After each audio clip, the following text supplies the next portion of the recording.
Hey, how you doing? This is Adam Post. Woke animators from Disney that were fired out of their Pixar division are really upset because Disney made a decision to cut a trans storyline that really did not need to be in one of their Disney Plus Pixar cartoons. Disney's not focused on doing Disney Plus Pixar cartoons anymore. They laid off like 14% of the staff at Pixar because they said they weren't going to be doing a lot more television content, a lot more movie content based on Pixar Studio for Disney Plus, because they realized it wasn't that good. People weren't actually signing up to watch it, and it didn't make any financial sense. In fact, Moana 2 was originally going to be a TV series for Disney Plus. Instead, they took that development and they made a movie out of it, and they made a lot of money. So far, Moana 2 is at $882 million worldwide. That's very profitable for Disney. They're very satisfied with that number. Do you remember how Disney lost an absolute fortune on Indiana Jones and the Dial of Destiny? And the director was like, well, what do you want me to do? That was the only story I could tell. And no, this movie is fine. I was telling a story that was relevant to this character. Well, the movie was a total bomb, and no one was expecting them to do any additional Indiana Jones movies at that point in the future because it was just, the movie wasn't even based on the Indiana Jones character. It's centered around that woman who was supposed to take over for him. It was just a complete mess. Alternatively, Disney now wants more Indiana Jones games after the Great Circle's success. The Great Circle is the name of the video game, and I've seen some trailers for it. It looks like you're in Indiana Jones within like the classic definition of it. It's actually a good looking game, and it feels like an Indiana Jones franchise project. So it's successful, and now they want to do more of it. So what they're not looking to do is to get themselves in trouble with parents trying to continue to push this kind of agenda, especially because there's literally like no financial upside for them to do this. It turns them back into a business if they don't do things like this. From Yahoo News and opinion piece, Disney pulls trans storyline from animated series. Parents like me appreciate it. And she goes on to say, basically, it's about time. Just go back to making things that everyone can enjoy as entertainment and stop trying to push an agenda. Stop trying to do things like this. From Screen Rant, quote, it was literally going to save lives.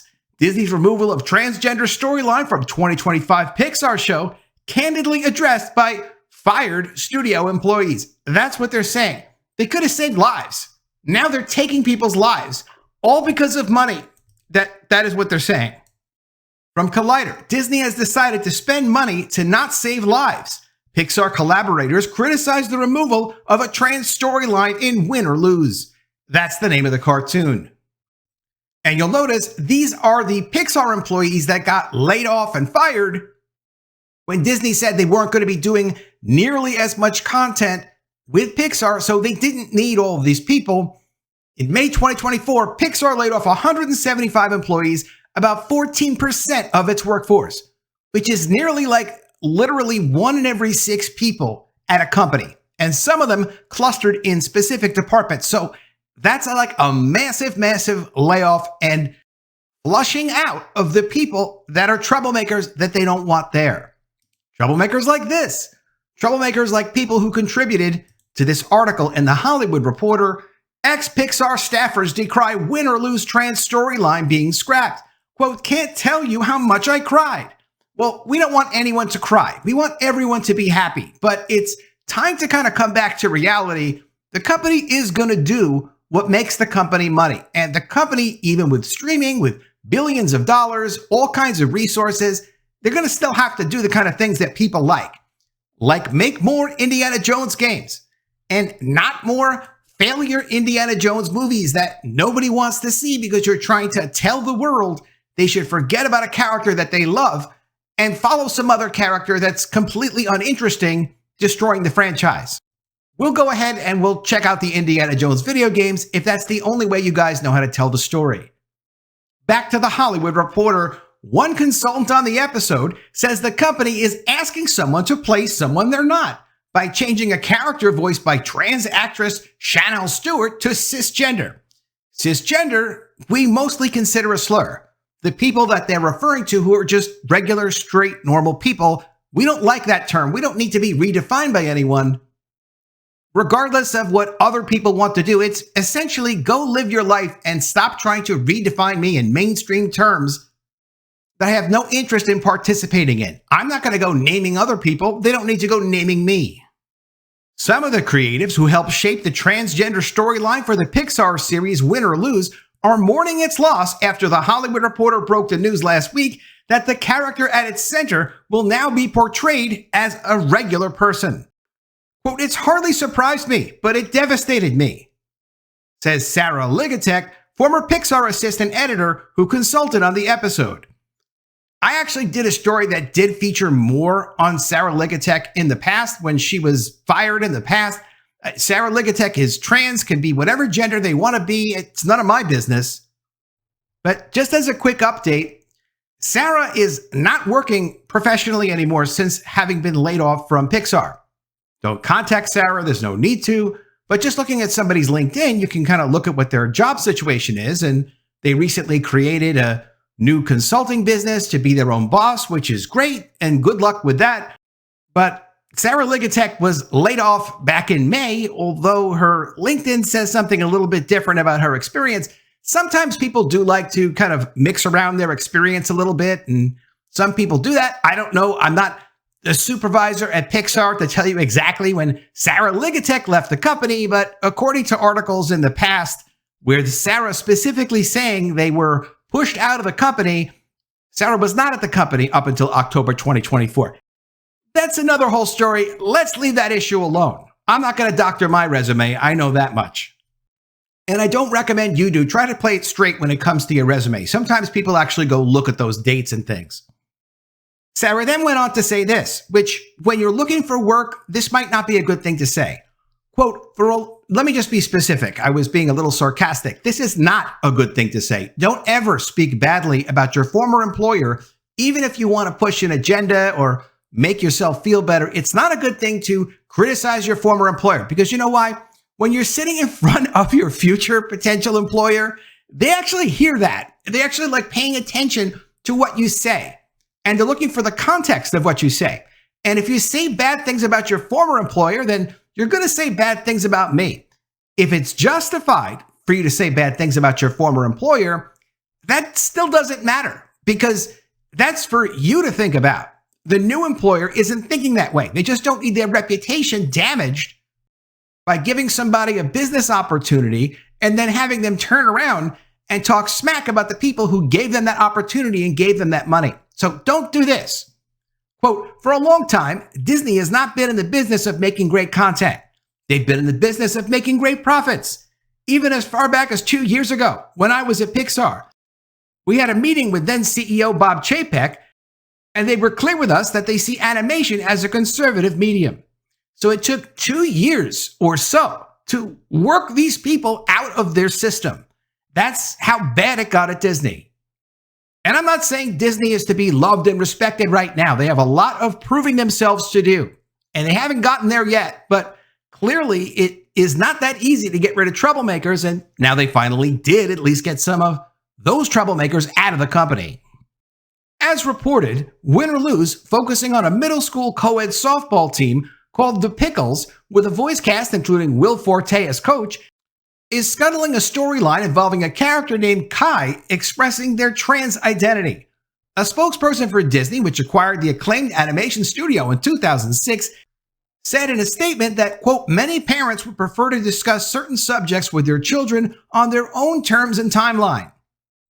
I have to just take a little break here and say, how is it that you're a low-level assistant editor animator? You're getting to actually have a conversation with the CEO of a multi-billion-dollar company that doesn't just own your company, but they're the CEO of the whole umbrella-like giant company, Disney. You're having a sit-down with them, and they're having to explain to you, hey, look, we have a certain aesthetic that we have in our stories. They're conservative, which means they're mainstream. They're not ideologically unique. We're trying to change the world. It's animation. It's for children.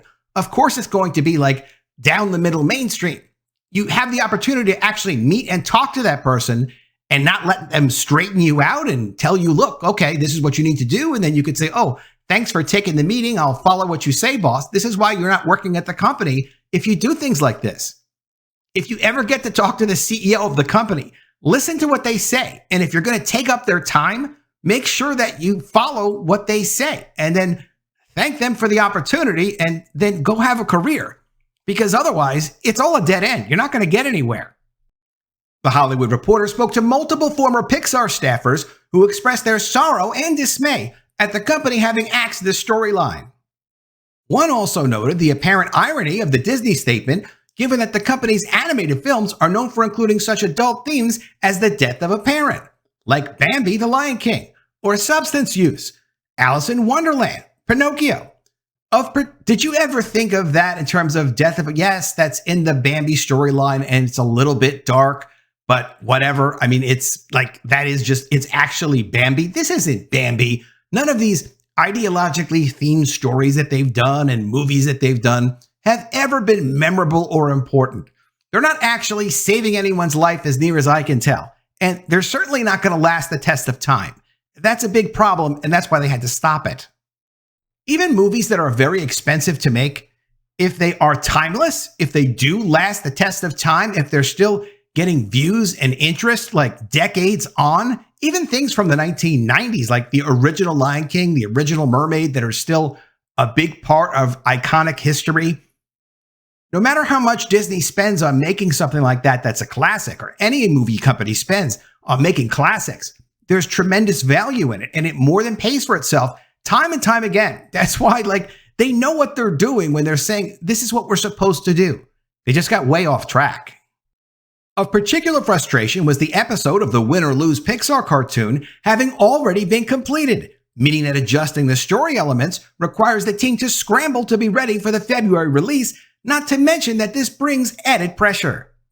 Quote, the episode in its final form was so beautiful and beautifully illustrated some of the experiences of being trans, okay? And it was literally going to save lives by showing those who feel alone and unloved that there are people out there who understand, says one former Pixar employee who did not work directly on the show, but had seen it and asked to remain anonymous. Because this isn't the function of this kind of entertainment. If that comes out in some way where there's a great story to tell and it's appropriate to tell the story, then it can benefit a lot of people, but you can't push ideological propaganda in shows for children. I mean, come on. The insiders note that the episode had changed significantly from older footage that had circulated on social media last week and showed the character deliberating over which bathroom to use. Quote, so it's just very frustrating that Disney has decided to spend money to not save lives. They mean spend money on doing additional production work to fix this episode and to make it well within the lines of what parents would normally want or accept when they trust the company to not be pushing unusual, ideological, strange things on their children that they're not interested in pushing on their children or having their children be exposed to. Pixar's moves of late have spurred debate about the direction of its projects and whether it intends to prioritize diversity. After the company laid off 14% of its staff in May, Peter Docter, the Inside Out director who replaced John Lasseter as chief creative officer in 2018, raised eyebrows with an interview about the company's latest goals. In light of Pixar seeing a few titles underperform in recent years, they were devastated. They weren't even sure if Pixar-branded movies would ever work again. That's what Peter Docter said in that Bloomberg article. They weren't kidding. They were really like, wait, do people not want animated movies anymore? What's going on here? We're losing our business. We're in big trouble. This is got to get turned around. That's what Inside Out 2 did for them. It did turn things around. They did almost $1.7 billion worldwide, incredibly profitable, very well received, because it was a normal movie for all people, a conservative-based movie like the former Disney CEO Bob Chapek was trying to explain to Sarah Ligotek. Chief Creative Officer Peter Docter said that the studio should make, quote, the most relatable films possible, which was perceived by some advocating for a shift away from more autobiographical stories centering on underrepresented characters and voices. Because, of course, if it's going to be relatable, it needs to be relatable to everybody, not just people that have come up with a different, unique identity that they want to see displayed throughout media at the expense of everyone who doesn't want to see that. Doctor's remarks came in the wake of the 2022 criticism of Chapek's response to Florida's, quote, "Don't Say Gay" bill. This was followed later that year by right-wing pundits creating a furor over a same-sex gender kiss in Pixar's 2022 Toy Story spin-off movie Lightyear, which was taken out of the movie and then was put back into the movie to own the normal people or own the right-wing conservative people or whatever it was as an aggressive way to get back at Ron DeSantis. They're playing games with the content and playing games with people's children that parents are supposed to take movies to. Of course, that did not work. Recently, members of the team behind Disney Channel's animated series Moon Girl and Devil Dinosaur made headlines with social media posts noting that the company had decided not to release an episode centering on a recurring transgender character. Quote, "It's 100% political," a former Pixar employee who identifies as trans says about the win or lose decision. He notes that ABC News recently paid $15 million plus $1 million in legal fees to settle a defamation lawsuit brought by President-elect Donald Trump. Quote, "Disney just had this settlement with Trump. We saw it recently with the Devil Dinosaur and Moon Girl episode that was cut. All of us who knew about Win or Lose and this character were just clenching, please don't hit us next." Indeed, those with Pixar ties worry that the win or lose change is not an isolated situation in terms of projects pulling back on their messages.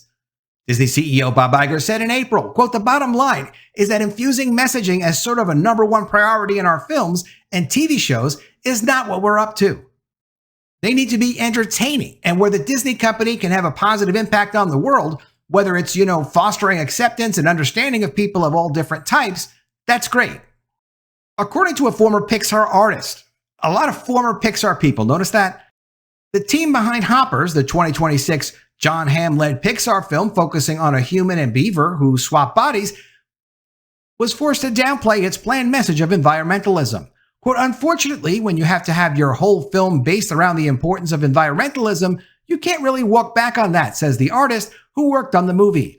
Quote, "That team struggled a lot to figure out, what do we even do with this note?